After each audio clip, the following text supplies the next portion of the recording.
गिर रही थी। ठंडी हवा पुराने फटे पर्दों को हिला रही थी।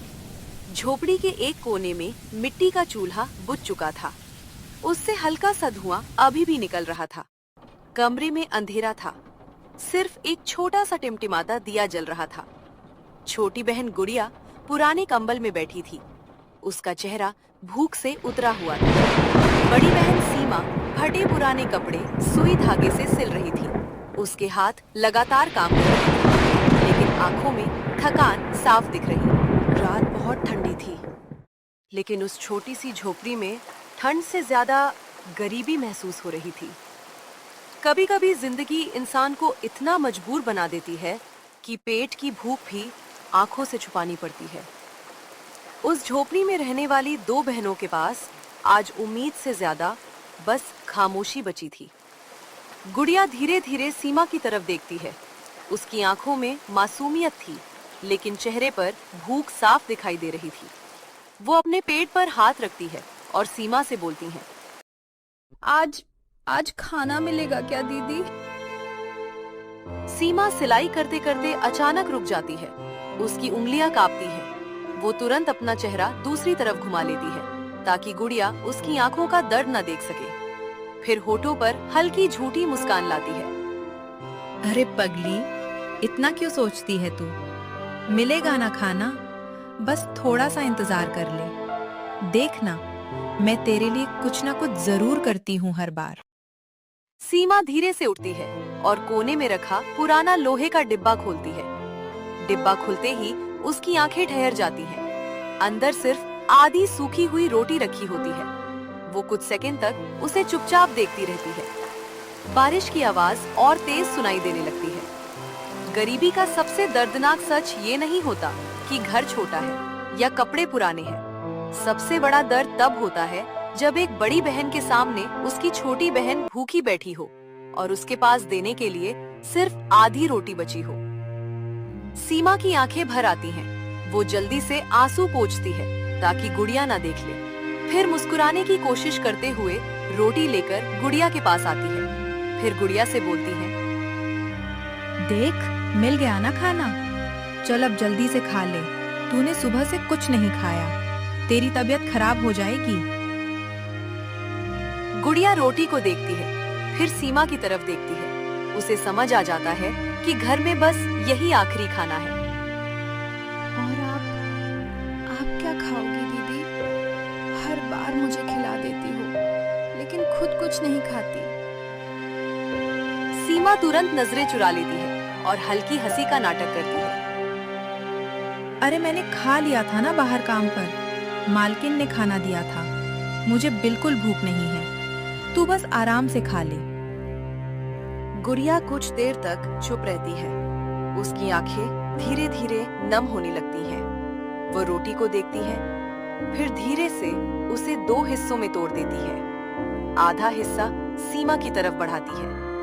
झूठ मत बोलो दीदी, मैं छोटी जरूर हूँ, लेकिन इतनी भी छोटी नहीं हूँ कि आपकी आंखों का दर्द ना समझ पाऊँ। जब आप भूखी होती हो ना, तो आपकी आवाज भी बदल जाती है और मुझे अच्छा नहीं लगता जब आप खुद भूखी रहकर मुझे खिलाती हो।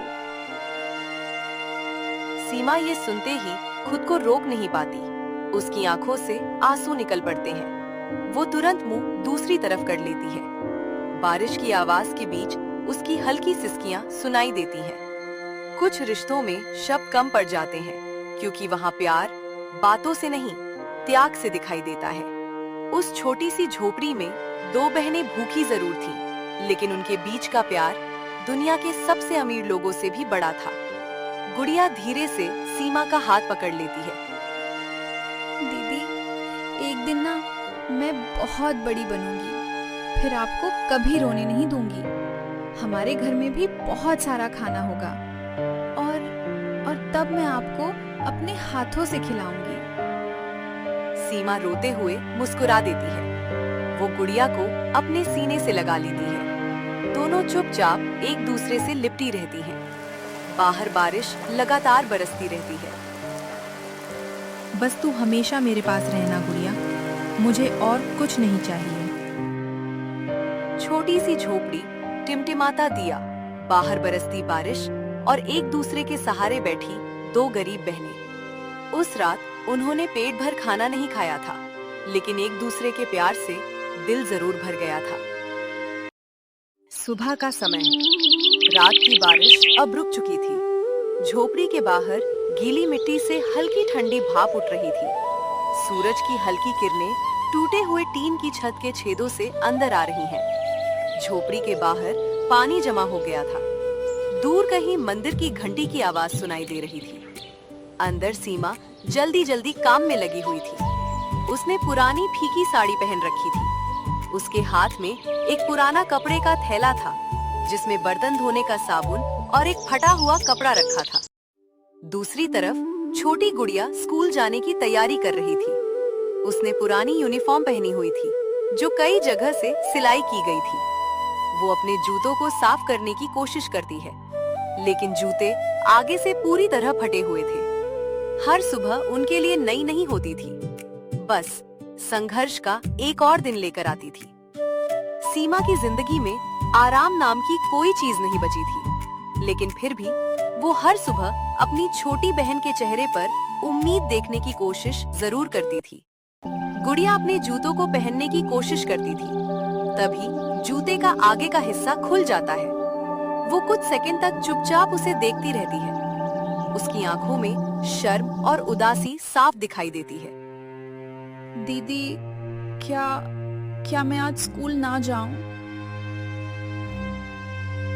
सीमा अपना थैला बांधते बांधते रुक जाती है। वो तुरंत गुड़िया की तरफ देखती है। क्यों, तबीयत खराब है क्या तेरी? गुड़िया धीरे से सिर नीचे कर लेती है। वो अपने फटे जूतों को छुपाने की कोशिश करती है।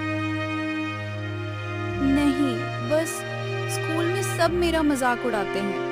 कल भी सब मेरे जूतों को देखकर हंस रहे थे। एक लड़की बोल रही थी कि मैं हमेशा फटे कपड़े पहनकर क्यों आती हूँ। सब मुझे गरीब कहकर बुलाते हैं दीदी।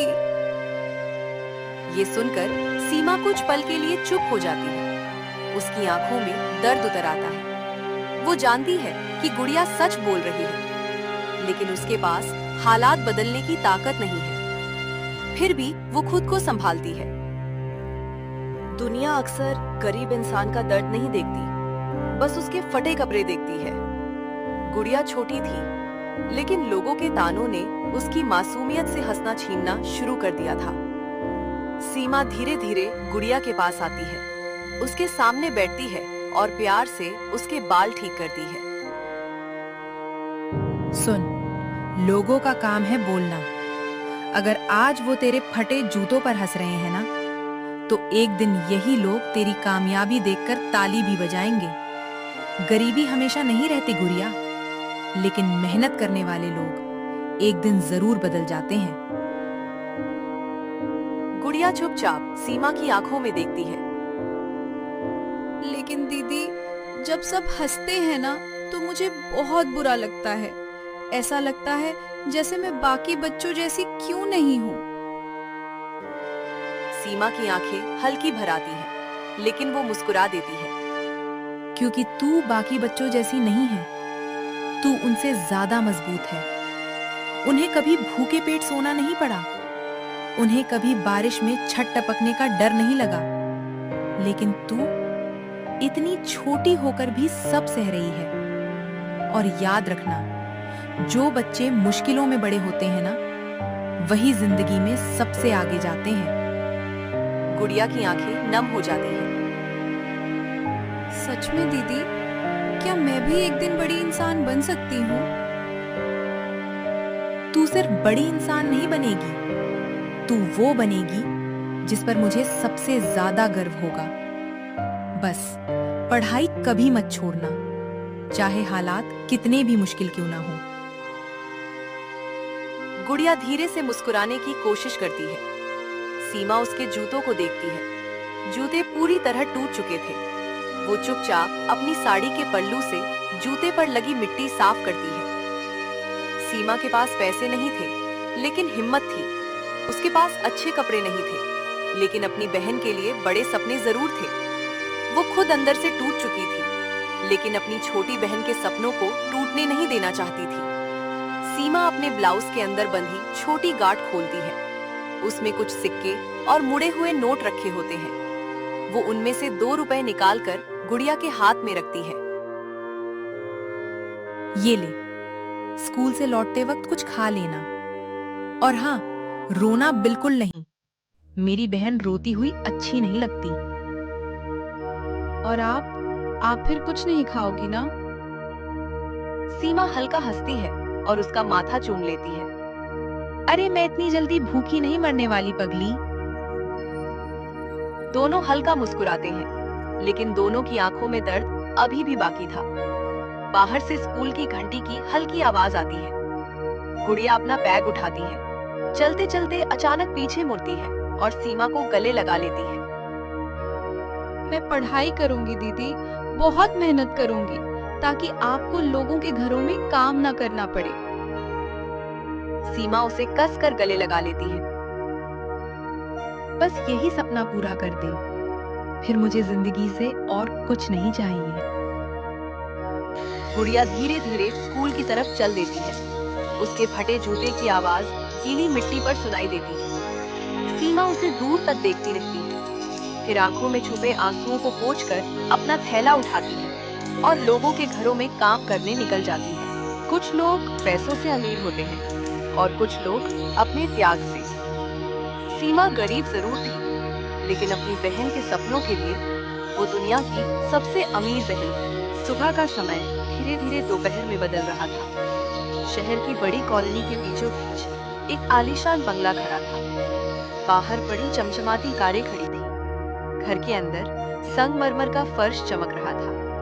दीवारों पर महंगी पेंटिंग्स लगी थी। एसी की ठंडी हवा पूरे घर में फैल रही थी। उसी बड़े घर के पीछे वाले हिस्से में सीमा झुकी हुई कपड़े धो रही है। उसके हाथ साबुन और पानी से पूरी तरह भीग चुके थे।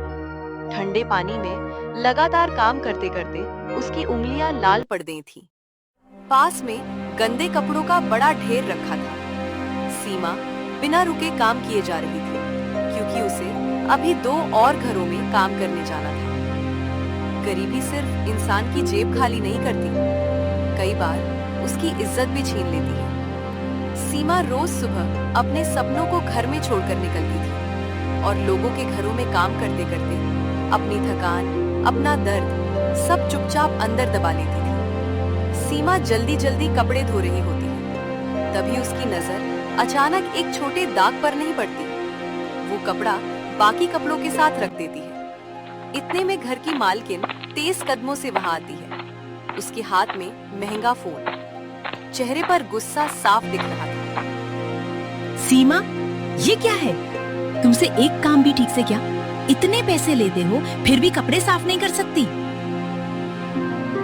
सीमा घबराकर तुरंत खड़ी हो जाती है। उसके हाथ अभी भी साबुन से भरे हुए थे। क्या हुआ मालकिन? मैं अभी दोबारा साफ कर देती हूँ। अमीर औरत कपड़ा सीमा के सामने जोर से फेंक देती है। दोबारा साफ कर दूंगी, दोबारा साफ कर दूंगी। बस यही बोलना आता है तुम लोगों को। ये दाग दिख नहीं रहा तुझे? पता नहीं कहाँ से आ जाते हैं काम मांगने। गरीब लोग बस बहाने बनाना जानते हैं। सीमा चुप हो जाती है। उसकी आंखें नीचे झुक जाती हैं। आसपास काम कर रही दूसरी नौकरानियां भी उसकी तरफ देखने लगती हैं। सीमा को ऐसा महसूस होता है जैसे सबकी नजरें उस पर टिक गई। अपमान की सबसे बुरी बात ये नहीं होती कि कोई आपको बुरा बोल दे। सबसे ज्यादा दर्द तब होता है जब आपकी गरीबी को आपकी गलती बना दिया जाए। सीमा धीरे से कपड़ा उठाती है और फिर से धोने लगती है। उसके हाथ कांप रहे थे। माफ कर दीजिए मालकिन, शायद मेरी नजर नहीं गई। दोबारा गलती नहीं होगी। अमीर औरत गुस्से में हाथ बांधकर खड़ी रहती है। गलती? तुम लोगों की पूरी जिंदगी ही गलती होती है। अगर काम ठीक से नहीं होता ना, तो कल से आने की जरूरत नहीं है, समझी? ये सुनकर सीमा का चेहरा उतर जाता है। उसे तुरंत गुड़िया की याद आती है। स्कूल की फीस, घर का राशन, दवाई, सब कुछ उसकी आंखों के सामने घूमने लगता है। कभी कभी गरीब इंसान जवाब इसलिए नहीं देता क्योंकि वो कमजोर होता है, बल्कि इसलिए क्योंकि उसके घर की भूख उसकी इज्जत से बड़ी मजबूरी बन जाती है। सीमा सिर झुकाकर चुपचाप कपड़े धोती रहती है। उसकी आंखों में आंसू भरने लगते हैं, लेकिन वो उन्हें गिरने नहीं देती। काम मत छुड़वाइए मालकिन, मैं ध्यान रखूंगी आगे से, ऐसी गलती फिर नहीं होगी। अमीर औरत उसे ऊपर से नीचे तक देखती है और तिरस्कार से मुंह बनाती है। ठीक है, लेकिन अगर फिर शिकायत मिली ना तो दूसरी काम वाली रख लूंगी, समझ गई? सीमा धीरे से सिर हिला देती है। काम मत छुड़वाइए मालकिन, मैं ध्यान रखूंगी आगे से, ऐसी गलती फिर नहीं होगी। अमीर औरत वहां से चली जाती है। उसके जाते ही आसपास की आवाजें धीमी पड़ जाती हैं। सीमा कुछ सेकंड तक वहीं खड़ी रह जाती है, फिर धीरे से बैठ जाती है और दोबारा कपड़े धोने लगती है। उसके हाथ काम कर रहे थे, लेकिन आंखों से आंसू गिरकर पानी में मिल जाते हैं। गरीब इंसान की सबसे बड़ी मजबूरी उसकी चुप्पी होती है। उसे सब सुनना पड़ता है, क्योंकि अगर वो बोल पड़ा तो शायद उसके घर का चूल्हा बुझ जाएगा। सीमा चुपचाप अपनी आंखें पोंछती है ताकि कोई उसे रोते हुए ना देख ले। फिर वो जल्दी जल्दी काम खत्म करने लगती है। काम करते करते अचानक उसे सुबह की गुड़िया की बातें याद आती हैं। एक दिन मैं आपको काम नहीं करने दूंगी। सीमा के चेहरे पर दर्द के बीच हल्की मुस्कान आ जाती है। बस तू पढ़ लिख जाए गुड़िया, फिर शायद ये सब सहना बंद हो जाएगा। सीमा टूट जरूर रही थी, लेकिन हर अपमान सहकर भी वो अपनी छोटी बहन के सपनों को बचाने में लगी हुई थी, क्योंकि उसे खुद से ज्यादा भरोसा गुड़िया के आने वाले कल पर था। बड़े आलीशान घर के पीछे बैठी सीमा, पानी में भीगे हाथ, आंखों में छुपा दर्द और फिर भी काम करते रहने की मजबूरी। कुछ लोग पैसे से बड़े बन जाते हैं और कुछ लोग दर्द सहकर। रात काफी गहरी हो चुकी थी। बाहर हल्की ठंडी हवा चल रही थी। झोपड़ी के बाहर कहीं कहीं कुत्तों के भौंकने की आवाज सुनाई दे रही थी। आसमान में बादल छाए हुए हैं और पूरी बस्ती अंधेरे में डूबी हुई थी। बिजली फिर से चली गई थी। छोटी सी झोपड़ी के अंदर सिर्फ एक मिट्टी का दिया जल रहा था। उसकी हल्की पीली रोशनी पूरे कमरे में कांपती हुई फैल रही थी। उसी रोशनी में गुड़िया जमीन पर बैठी अपनी पुरानी किताब खोलकर पढ़ाई कर रही थी। किताब के कुछ पन्ने फटे हुए थे, कई जगह टेप लगी हुई थी। उसके पास एक छोटी टूटी पेंसिल रखी थी। दूसरी तरफ सीमा दिन भर का काम खत्म करके थकी हुई बैठी थी। उसके हाथों में अभी भी साबुन के निशान थे। चेहरे पर थकान साफ दिखाई दे रही थी, लेकिन उसकी नजरें बार बार गुड़िया पर जा रही थी। कुछ सपने बड़े घरों में नहीं जन्म लेते, कुछ सपने मिट्टी की झोपड़ियों में भी पलते हैं, जहां रोशनी बिजली से नहीं उम्मीद से होती है। गुड़िया के पास महंगी किताबें नहीं थी, लेकिन उसकी आंखों में एक बड़ा सपना जरूर था। गुड़िया अपनी कॉपी में कुछ लिखते लिखते रुक जाती है। वो धीरे से सीमा की तरफ देखती है। सीमा थकी हुई होने के बावजूद मुस्कुराने की कोशिश कर रही होती है। दीदी, अगर मैं बहुत मन लगाकर पढ़ाई करूँ ना, तो क्या मैं सच में बड़ी डॉक्टर बन सकती हूँ? सीमा उसकी बात सुनकर हल्का मुस्कुरा देती है। वो धीरे से उसके पास आकर बैठ जाती है। क्यों नहीं बन सकती? मेरी गुड़िया तो सबसे अच्छी डॉक्टर बनेगी, इतनी बड़ी कि लोग दूर दूर से इलाज करवाने आएंगे। गुड़िया की आंखें चमकने लगती हैं। वो मासूमियत से मुस्कुराती है। सच दीदी, फिर ना मैं सबसे पहले आपका इलाज करूंगी। आपके हाथों में जो दर्द होता है ना, उसे ठीक कर दूंगी। सीमा कुछ देर के लिए चुप हो जाती है। उसके हाथों की सूजी उंगलियां दिए की रोशनी में साफ दिख रही थी। वो जल्दी से अपने हाथ पीछे कर लेती है। सीमा के हाथों में पड़े जख्म उसकी मेहनत की कहानी बताते थे, लेकिन वो कभी अपना दर्द नहीं दिखाती थी, क्योंकि उसे डर था कि कहीं उसकी तकलीफ देखकर गुड़िया के सपने कमजोर ना पड़ जाएं। मुझे कुछ नहीं हुआ पगली, मैं बिल्कुल ठीक हूँ। तू बस अपनी पढ़ाई पर ध्यान दे। गुड़िया कुछ पल चुप रहती है, फिर दिए की लौ को देखते हुए धीरे से बोलती है।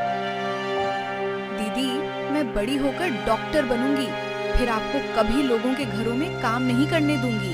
हमारा भी बड़ा सा घर होगा जहाँ बारिश में पानी अंदर नहीं आएगा और वहाँ आपको कभी भूखा भी नहीं सोना पड़ेगा। ये सुनते ही सीमा की आंखें भर आती हैं। वो तुरंत चेहरा दूसरी तरफ कर लेती है ताकि गुड़िया उसे रोते हुए ना देख सके। बस तू पढ़ती रह। तेरे सपने ही मेरी जिंदगी हैं। जिस दिन तू अपने पैरों पर खड़ी हो जाएगी ना, उस दिन मुझे लगेगा कि मेरी सारी मेहनत सफल हो गई। गुड़िया धीरे से सीमा के कंधे पर सिर रख देती है। आप मेरे लिए इतना सब क्यों करती हो दीदी? आप खुद कभी अपने बारे में क्यों नहीं सोचती? सीमा हल्का मुस्कुराती है और उसके बालों पर हाथ फेरती है। क्योंकि तू सिर्फ मेरी बहन नहीं है, तू मेरी पूरी दुनिया है। माँ के जाने के बाद अगर मुझे जीने की कोई वजह मिली ना, तो वो तू है। गुड़िया की आंखें नम हो जाती हैं। वो तुरंत सीमा को गले लगा लेती है। रिश्ते खून से नहीं, त्याग से गहरे होते हैं। सीमा ने अपनी खुशियां, अपने सपने सब धीरे धीरे छोड़ दिए थे, सिर्फ इसलिए ताकि गुड़िया का भविष्य अंधेरे में ना खो जाए। सीमा उठकर पानी लेने जाती है। चलते चलते उसकी नजर अपनी टूटी हुई चप्पल पर पड़ती है। चप्पल का किनारा पूरी तरह फट चुका है। वो कुछ देर उसे चुपचाप देखती रहती है। उसकी आंखों में हल्की उदासी उतर आती है। शायद उसे याद आता है कि पिछले कई महीनों से उसने अपने लिए कुछ नया नहीं खरीदा। फिर वो हल्का मुस्कुराती है और चप्पल को पीछे सरका देती है ताकि गुड़िया की नजर उस पर ना पड़े। कुछ लोग अपने सपनों के लिए जीते हैं और कुछ लोग अपने अपनों के सपनों के लिए। सीमा की टूटी चप्पलें उसकी गरीबी जरूर दिखाती थी, लेकिन उसका त्याग उसे दुनिया का सबसे अमीर इंसान बना रहा था। गुड़िया फिर से पढ़ाई करने लगती है। दिए की लौ हवा से हल्की कांपती है, लेकिन बुझती नहीं। सीमा दूर बैठकर उसे देखती रहती है। उसके चेहरे पर दर्द भी था और उम्मीद भी। दीदी, देख लेना, एक दिन मैं आपको बहुत खुश रखूंगी। सीमा की आंखों से एक आंसू निकलकर गाल पर बह जाता है, लेकिन होठों पर मुस्कान बनी रहती है। मुझे तो आज भी सबसे ज्यादा खुशी तुझे ऐसे पढ़ते हुए देखकर मिलती है। अंधेरी झोपड़ी, छोटा सा दिया, किताबों में खोई छोटी बहन और उसे उम्मीद भरी नजरों से देखती बड़ी बहन। उस रात उस झोपड़ी में बिजली नहीं थी, लेकिन एक सपना जरूर जल रहा था जो एक दिन उन दोनों की